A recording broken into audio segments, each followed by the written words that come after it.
Good evening there, everybody.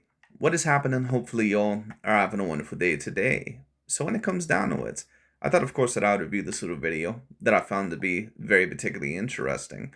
And this is going to be a video that I'm going to review by that of Dante's Boxing Nation for a multitude of reasons. But the reason why I wanted to talk about the most recent boxing fight that ended up happening this weekend, and this was a very, very big fight weekend. Of course, UFC 308, I believe, ended up happening this most recent weekend with Khamzat Chimaev versus Robert Whittaker, Magomed Ankalaev versus Alexander Rakic, I believe, and of course the great main event between that of Ilia Topuria versus that of Max Holloway. And I got every single one of those predictions correct, but unfortunately I could not post my fight analyzations. I was a little bit busy this weekend, especially on the weekend. But one of the fights that I had actually overall missed this weekend that I totally forgot was actually about to occur was that of Jack Catterall versus that of Regis Prograis. And for those of you, of course, that did not hear about the results, Jack Catterall, I believe, won by that of unanimous decision over that of Regis Prograis. From what I've seen, a relatively competitive fight, but a fight that I thought Jack Catterall clearly edged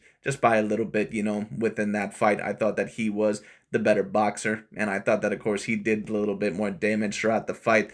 There was knockdowns on both sides, but I believe Jack Catterall in one of the final 4 rounds, I think that he got 2 knockdowns. It was either round 9 or round 10, I thought, over that of Regis Prograis, but I'd have to remember. But anyways, the reason why I wanted to talk about this is because Mr. Dante's Boxing Nation is going to be talking about the potentiality of there being a Devin Haney versus Jack Catterall matchup. And the 140-pound weight class, that's a weight class right now that is a very, very, very decent weight class. That actually is a very deep weight class right now. For those of you that remember when the LDBC and new media a few years ago, when Jermell Charlo was looked at as the best at 154 pounds, they kept trying to act like 154 pounds was the deepest weight class in boxing and all sort of bullshit, even though there was pretty much all these B and C grade level fighters that had already lost a multitude of times. And don't get it twisted, just because, a fighter has lost a couple of times or even a multitude of times within their career doesn't mean that they're still not an A grade level fighter. Like when Sean Porter fought Terrence Crawford or Keith Thurman, or not Keith Thurman, excuse me, but when he fought that of, what was his name? Danny Garcia, and also that of Errol Spence Jr. and Crawford, I don't think that he necessarily overall was quote unquote washed up or that he still was not an A grade level fighter. It's just that he ran into guys that were quote unquote more elite.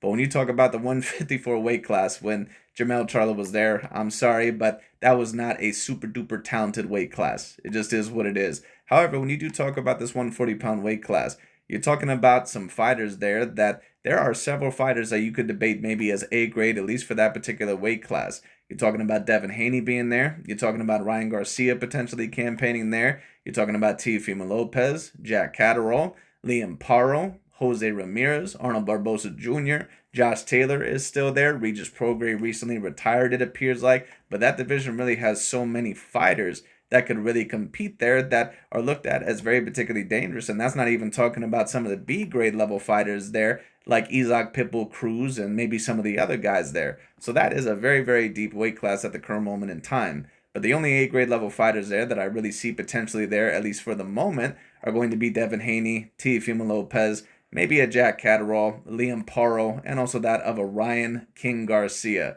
All 5 of those fighters, those would be probably my main bets.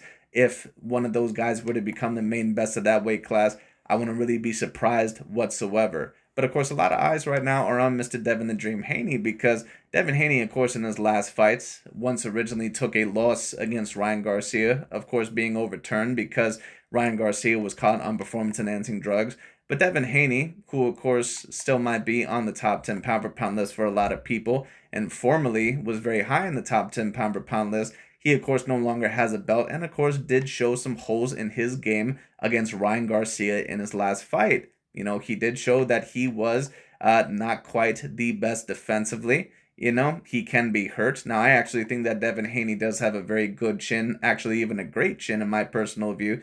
But, we'll talk about that as the video goes along. I'll explain why. But it's going to be very interesting, especially with Devin the Dream Haney, because if he does fight someone like that of a Jack Catterall or a Liam Paro or even a Teofimo Lopez or whoever he might potentially fight in that weight class, is he potentially going to be the same fighter? And is fighting someone like a Jack Catterall or a Liam Paro straight off the bat a good idea for that of a Devin Haney? Because in my personal view, those are very losable fights. I'm not quite sure if I would favor 100% either of those fighters over Devin Haney, but they definitely are very losable fights.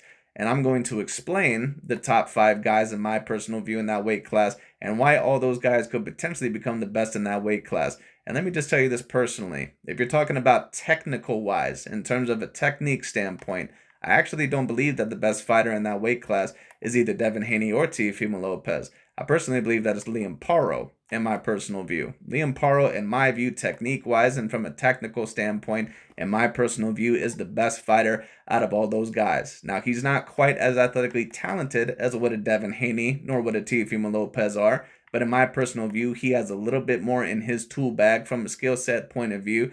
And on top of that, I think that he's just a little bit better skill-wise, in my personal view, with the boxing basics. But we'll see. I could be wrong once he gets in those big fights, but we'll see. We'll see. Liam Paro so far has impressed me. But anyways, let's get into the video. Let's see what Dante's Boxing Nation has to say about the potentiality of there being a Jack Catterall versus Devin Haney fight. Dante's Boxing Nation, what's going on, guys?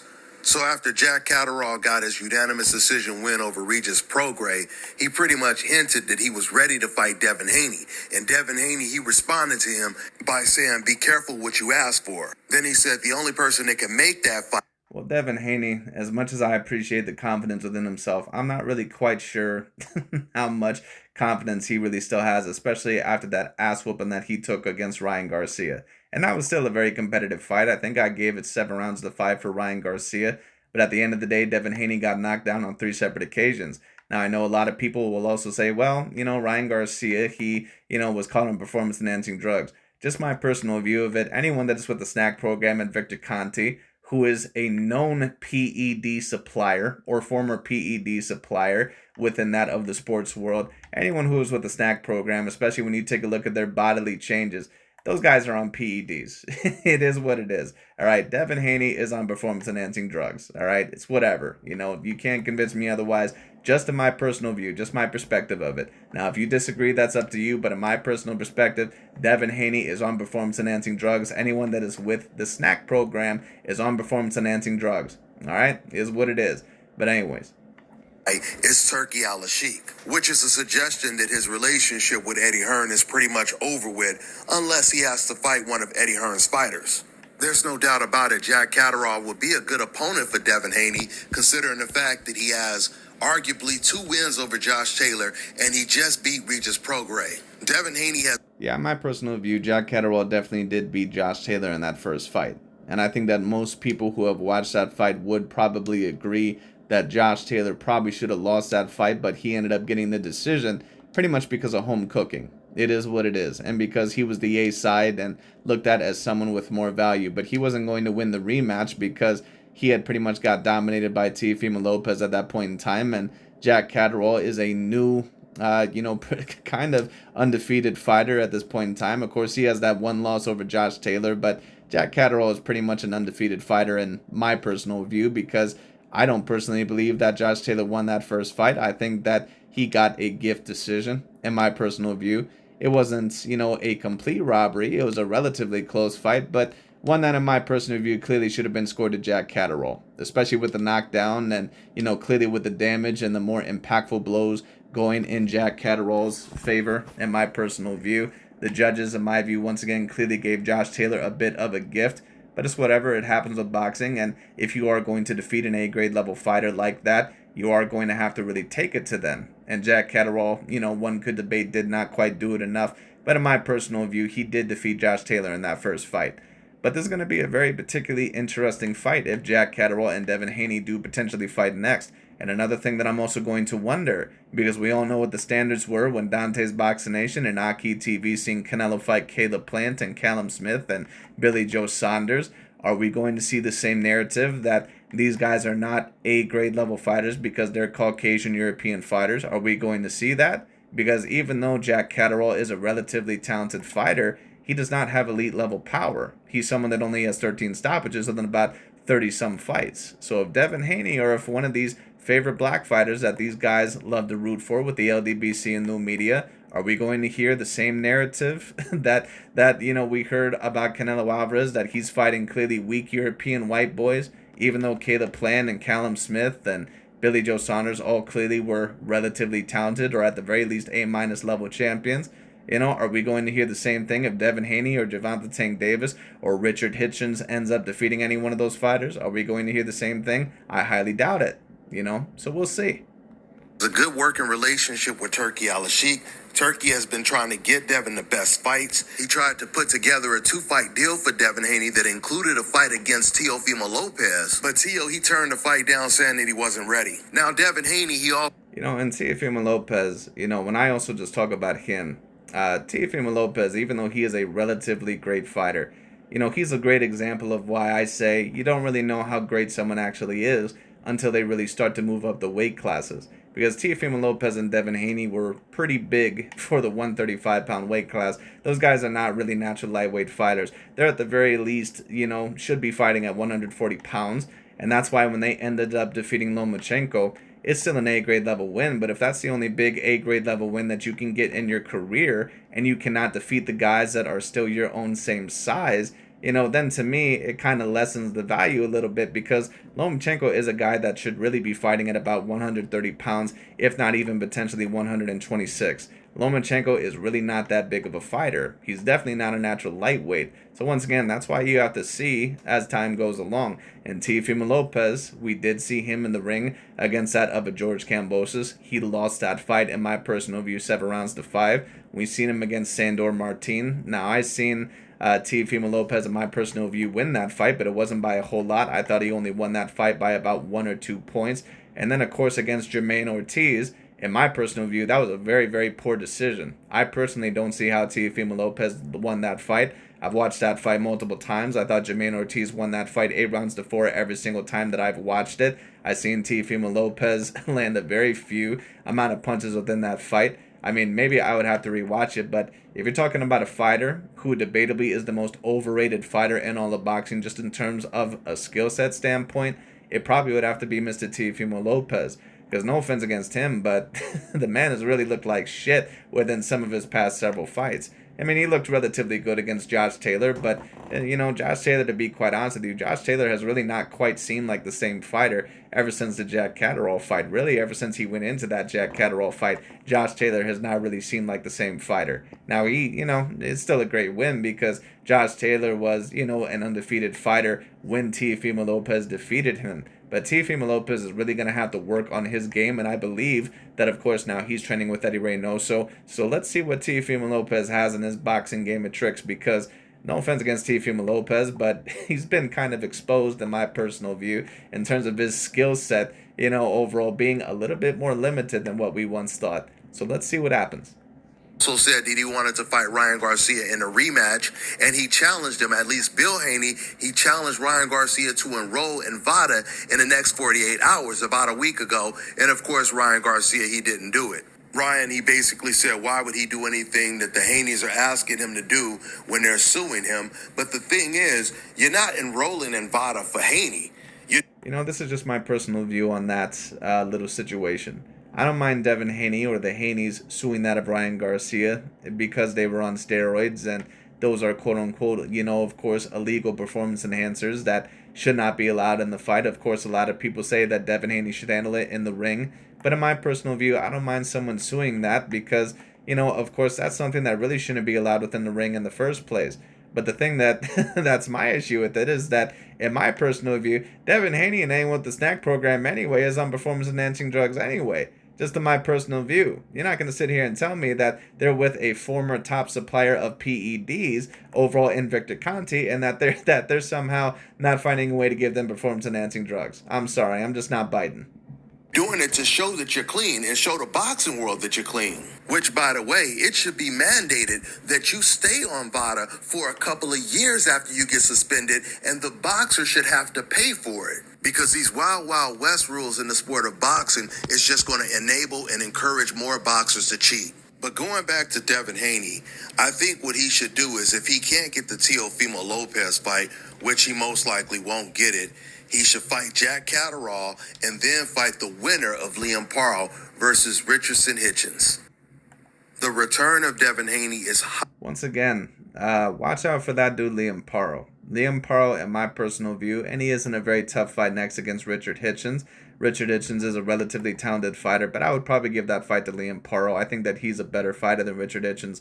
Watch out for Liam Paro, because that dude, once again, he's not the fastest fighter that I've ever seen. He's also not the strongest, but in terms of technique-wise and in terms of boxing ability-wise, I personally think that he's the most talented fighter there. You know, he pretty much embarrassed Subriel Matias. Now, that was only going to be a matter of time because Subriel Matias is a very, very one-dimensional type of fighter. He can only fight in one way and in one, basically, tone.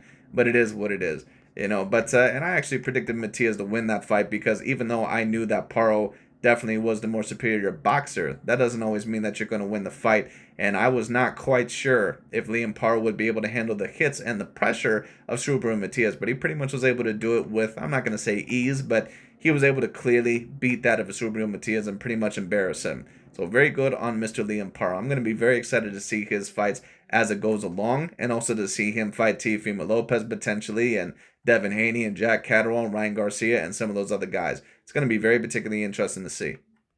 Highly anticipated because people want to see how he's going to come back. Is he going to be the same fighter? Is he going to be a shell of himself? I'll close out with saying this. We don't know if Devin Haney is going to come back stronger than ever. We know that Devin Haney and many other American fighters are being compared to Floyd Mayweather. And some people will say, well, now Devin Haney. Right, and you notice, and this is another reason why I wanted to review this Dante's Boxing Nation video. Many American fighters, a lot of these LDBC and new media channels, they have no problem with Shakur Stevenson or someone like a Devin Haney or a Terrence Bud Crawford, basically their favorite black American fighters.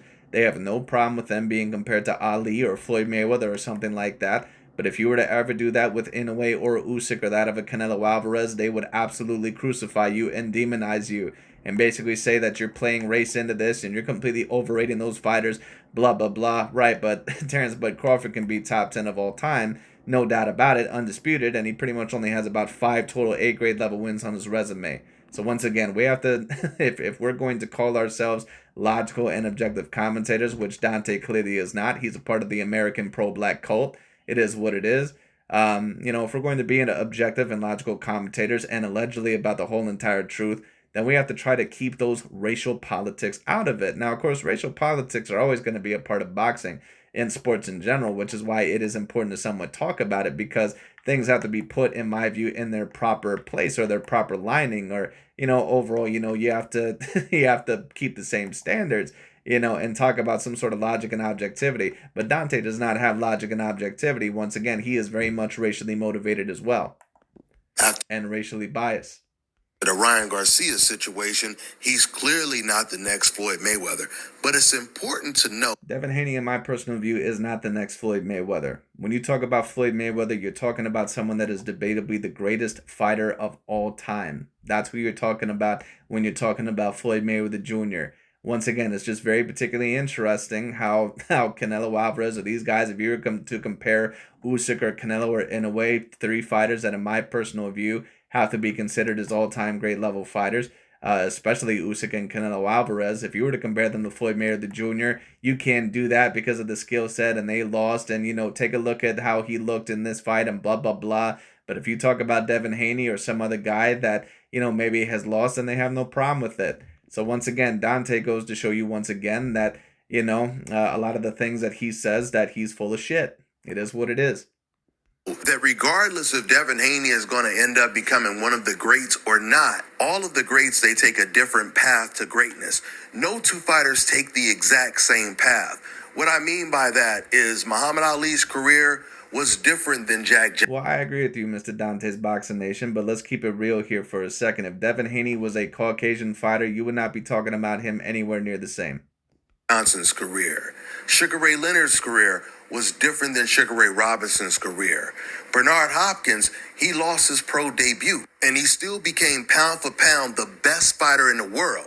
But his path was different than Roy Jones's path. Floyd Mayweather and Andre Ward, they retired undefeated, and Terrence Crawford might retire undefeated as well. but they all accomplish different goals. When it comes to Devin Haney, he's taken a complete different path. Once again, regardless if he's going to be considered one of the greats or not. Devin Haney's situation is pretty unique because it's pretty rare for a fighter on Devin Haney's level to get beat up by a guy who actually cheated, was on steroids, which is why it's going to be such a highly anticipated return to see how Devin Haney looks when he comes back. With that being said, I'm going to wrap this video up. That's all I got for now. But anyways, that pretty much is about it. About all I have for right now as well. But this is going to be very particularly interesting. I'm going to love to personally see this fight between Devin Haney and Jack Catterall, or whoever Devin Haney potentially faces next. He has a lot of competition in that weight class, and I personally would love to see him in a rematch versus Ryan Garcia, or see him in a match versus Teofimo Lopez, or see him against Liam Paro or Jack Catterall. Maybe the winner of Jose Ramirez versus Arnold Barbosa. It's going to be very interesting indeed to see where this goes. But anyways, that pretty much is about it for today. Thank you all so much for watching, and we'll see where this goes from here. But anyways, that pretty much is about it. Peace out for now. I'll talk to you all later. And one last thing that I will say, Mr. Blitz Tactic, who I believe overall stated that he wanted to talk live on my channel or to a debate.